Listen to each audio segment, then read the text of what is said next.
नमस्कार, मी अमित कोळेकर आणि आपण ऐकत आहात तरुण भारत पॉडकास्ट. मी आज आपल्यासमोर एक हृदयस्पर्शी बोधकथा सादर करणार आहे, जिचं नाव आहे माणुसकीचा झरा. एकदा एक माणूस मॉर्निंग वॉकसाठी बाहेर पडला होता. परत येताना त्याला रस्त्यावरील एका खांब्यावर एक चिठ्ठी घडी करून अडकवून ठेवलेली दिसली. त्याने कुतूहलाने ती चिठ्ठी उलगडून वाचायला सुरुवात केली.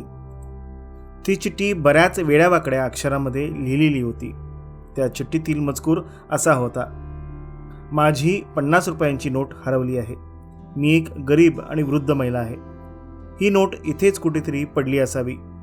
मी ती नोट शोधायचा प्रयत्न केला, पण मला काही केल्या ती नोट सापडली नाही. ज्या कोणाला ही नोट सापडेल त्यांनी ती माझ्या पत्त्यावर आणून देण्याची कृपा करावी. त्या चिठ्ठीच्या शेवटी पत्ता दिला होता आणि गणपतीच्या देवळाजवळ अशी ही खूण त्याच्यामध्ये सांगितलेली होती. त्या माणसाला काय वाटले कुणास ठाऊक, तो पत्ता शोधत शोधत निघाला.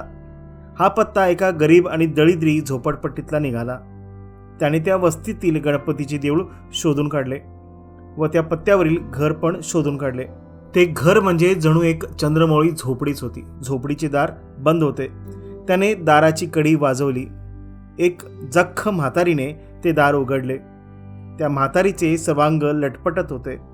काठीचा आधार घेऊन ती कशीबशी उभी राहत होती. शरीर खंगलेलं, चेहरा सुकलेला, गालाची हाडे वर आलेली, अंगावर फाटके कपडे, पण चेहऱ्यावर स्वाभिमान असे तिचे रूप होते. आजी, मला तुमची 50 रुपयांची नोट सापडली. हे घ्या तुमचे पैसे, असे म्हणून त्याने खिशातील 50 रुपयांची नोट काढून त्या आजीला देऊ केली.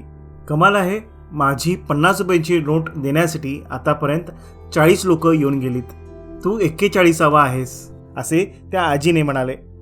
तुला कोणी सांगितलं माझे पैसे हरवले आहेत म्हणून? आजीनी विचारलं. मी ते खांबावरच्या चिठ्ठीमध्ये वाचले, त्या माणसाने उत्तर दिले. एक तर माझे पैसे मुळीच हरवले नाहीत. दुसरं म्हणजे ती खांबावरची चिठ्ठी मी लिहिलेली सुद्धा नाही. कारण एक तर मला नीट दिसत नाही, त्यामुळे मी घरातून बाहेर पडू शकत नाही. तसेच मला लिहिता वाचता सुद्धा येत नाही. कोणीतरी खोडसाळपणे ती चिठ्ठी लिहिली असावी. हे तुझे 50 रुपये परत घे आणि जा, आजी म्हणाल्या. नको आजी, राहू दे, हे पैसे तुमच्याजवळ, तुम्हालाच ते उपयोगी पडतील, असे तो माणूस म्हणाला. कमाल आहे, आतापर्यंत जो माणूस माझे हरवलेले 50 रुपये परत देण्यासाठी आला त्याला मी पैसे परत घे म्हणून सांगितले, तर प्रत्येकाने हेच उत्तर दिले, असे आजीबाई म्हणाल्या. माझे एक काम करशील?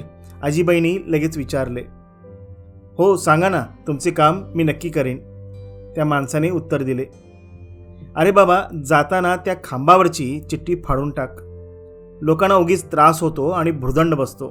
मी सगळ्यांनाच ती चिठ्ठी फाडून टाकायला सांगितली, पण अजून कोणी ते काम केलेलं दिसत नाही. बहुत करून विसरले असावेत. निदान तू तरी ते काम करून टाक, असे म्हणून त्याला धन्यवाद देत त्या आजीनी त्यांच्या झोपडीचं दार बंद केलं. परत जाताना त्या माणसाला त्या खांबावरची चिठ्ठी दिसली.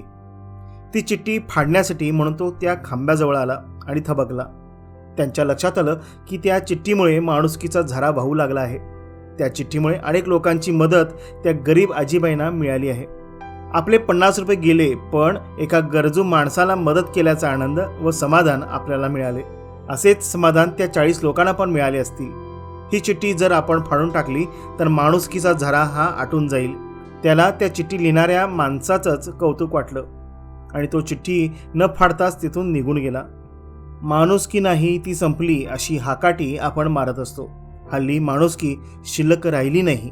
माणसाला माणसाची पर्वा किंवा किंमत राहिली नाही, अशी बोंब ठोकत आपण सगळीकडे फिरत असतो. पण समाजात माणुसकीचे असे सुप्त झरे नेहमीच वाहत असतात, फक्त आपल्याला ते दिसत नसतात. माणुसकीचे हे झरेच समाजाला व माणसाला जिवंत ठेवत असतात. असे झरे हेच समाजाच्या जिवंतपणाचे लक्षण असते. तुम्हाला सुद्धा माणुसकीच्या अशा एखाद्या झऱ्यामध्ये सामील होण्याची संधी मिळाली तर ती जरूर घ्या. इतरांना मदत केल्यामुळे जो काही आनंद किंवा समाधान मिळतो याचा जरूर अनुभव घ्या. अर्थात हा अनुभव घ्यायचा की नाही हे तुम्हीच ठरवायचे.